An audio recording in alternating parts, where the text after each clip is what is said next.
Financieros, vamos a seguir con la parte del derecho portuario. Desde luego ya les dije que todo tiene que ver con el derecho financiero y naturalmente van a advertir ustedes cuál es la relación entre el derecho portuario y el derecho financiero, y desde luego sin perder de vista sus conceptos, desde luego, de qué es el derecho financiero, de dónde proviene la palabra financiero y qué regula el derecho financiero para poder concluir que prácticamente todo es financiero.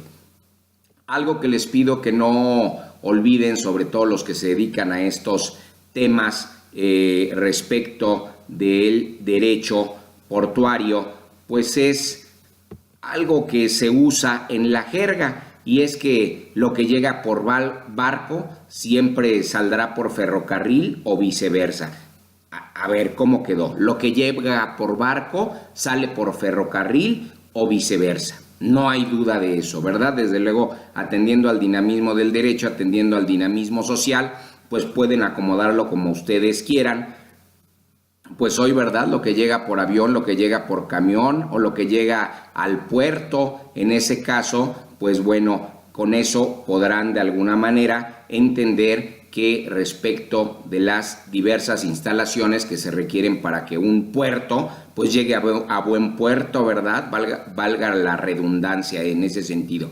Y desde luego, pues van ustedes a advertir que en la mayoría de los puertos o de los grandes puertos o de los que esperamos que pronto sean excelentes puertos, pues van a encontrar instalaciones de todas las vías. En el caso de los barcos, bueno, del transporte, ¿verdad?, marítimo, pues van a encontrar las dársenas, van a encontrar los muelles. En el caso del autotransporte, pues van a encontrar los patios, las vialidades, los estacionamientos de distribución. En el caso del ferrocarril, pues en ocasiones se encuentran los emparrillados, ¿verdad?, o los que les llaman escapes del ferrocarril, y hasta espuelas, pero ahí no coincido, ¿verdad?, con que les llamen espuelas en el caso de los ferrocarriles, y a ese respecto. Pero como se quedaron con la duda y no me dicen nada de qué son las dársenas, ¿verdad?, dársenas, en ese caso hay que acentuarlo porque es importante hablar bien el español, y ustedes van a saber desde luego que tiene que ver este concepto con las industrias, y se refiere precisamente a la parte de un puerto que está resguardada artificialmente y se adecua para el fondeo, carga y descarga de embarcaciones. Entonces seguimos, porque ustedes pues son unos expertos y no estoy haciendo más que recordarles lo que ya ustedes vivieron en su licenciatura, en sus especialidades, en sus maestrías, en sus doctorados. Desde luego, hoy en los puertos pues se presentan servicios a personas físicas, y esos servicios pues pueden ser de transborde, o sea, como cuando dicen, ¿verdad?, en el metro transborde, y es exactamente lo mismo, y de transporte. ¿De qué? De personas.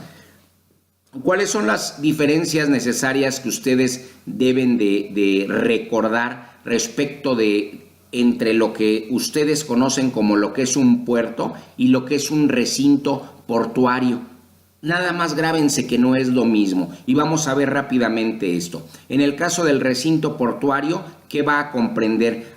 Pues las zonas federales, ¿verdad?, de aguas. ¿Qué más?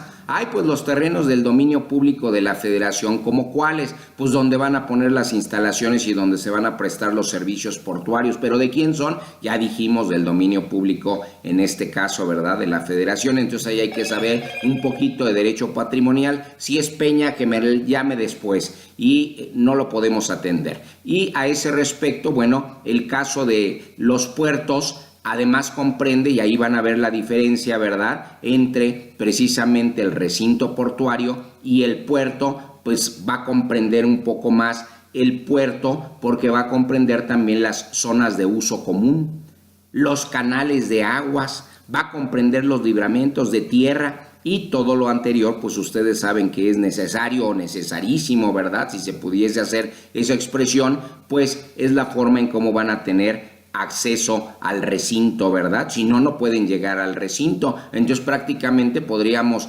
decir o aseverar o concluir que el recinto está dentro del puerto. Y naturalmente responder, en el caso del puerto, a los aspectos económicos reales. ¿Qué quiere decir esto? Pues para que funcionen bien económicamente. Puerto que no se adecua a las condiciones actuales, pues no es puerto, no es un buen puerto, no se llega a buen puerto y naturalmente, bueno, pues aquí no deben de perder de vista que en muchas ocasiones confluyen también, ¿verdad?, el derecho de los particulares, pues prácticamente para llegar se recorren terrenos de particulares o se usan terrenos de particulares y en general también algunos bienes del dominio privado. A ese respecto, bueno, pues todo lo anterior van a entender ustedes que va a conformar, ¿verdad?, que una zona de desarrollo portuario y a su vez, que están conformando, pues un parque industrial.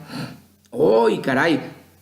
Ahora sí ya soy un experto en derecho portuario. ¡Qué maravilla! Ya me la sé de todos. Desde luego no deben de perder de vista que el puerto, ¿verdad?, se conforma además con las instalaciones públicas obligatorias, ¿verdad? Y en ese sentido también puede haber instalaciones privadas obligatorias, ahí hay que tener cuidado, por eso hay que ser estudiosos de la materia. Desde luego ustedes van a encontrar entre el articulado de la legislación especializada, no especial, especializada, que se define al puerto de la siguiente manera. Primero dicen que es un lugar de la costa o ribera habilitado como tal por el Ejecutivo Federal. Fíjense cómo siguieron de alguna manera la lógica del genio, ¿verdad?, de nuestro Raúl Cervantes Ahumada. Para la recepción, abrigo y atención de embarcaciones, ahí está la definición anterior, compuesto por el recinto portuario y en su caso por la zona de desarrollo. Entonces no es lo mismo, ¿verdad? Ya dijimos, la zona de desarrollo portuario va a conformar, ¿verdad?, el parque industrial. Y entonces aquí el concepto así nos dice que también como los accesos, ya dijimos, los derechos que confluyen y las áreas de uso común para la navegación interna y afectas a su funcionamiento, con servicios, terminales e instalaciones públicas y particulares. Entonces la propia legislación prevé, ante la duda, ¿verdad?, son obligatorias algunas instalaciones privadas.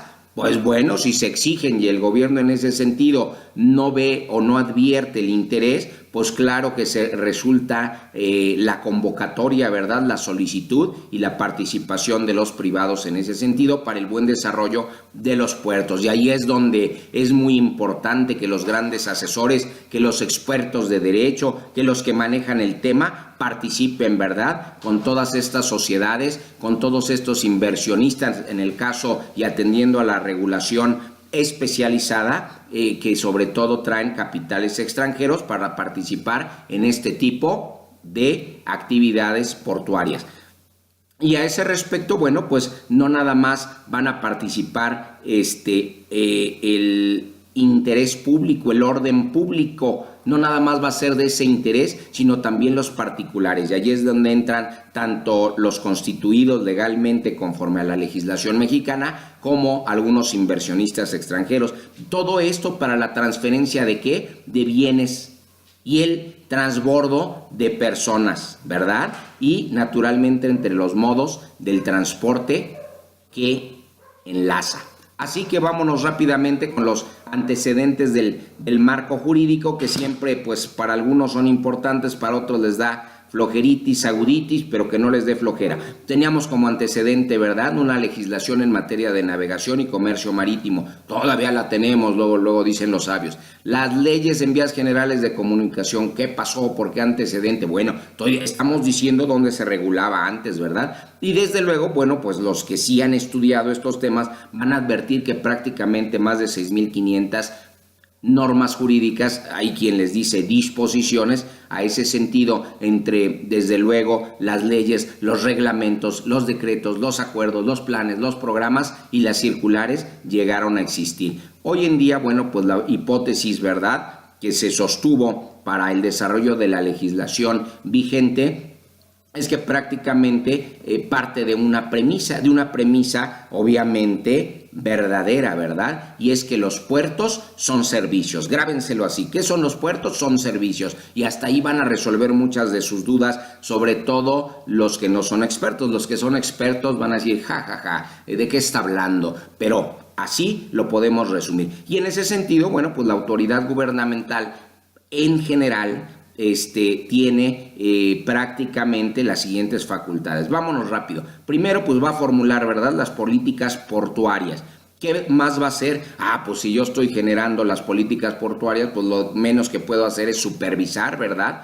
Y a su vez voy a otorgar las concesiones.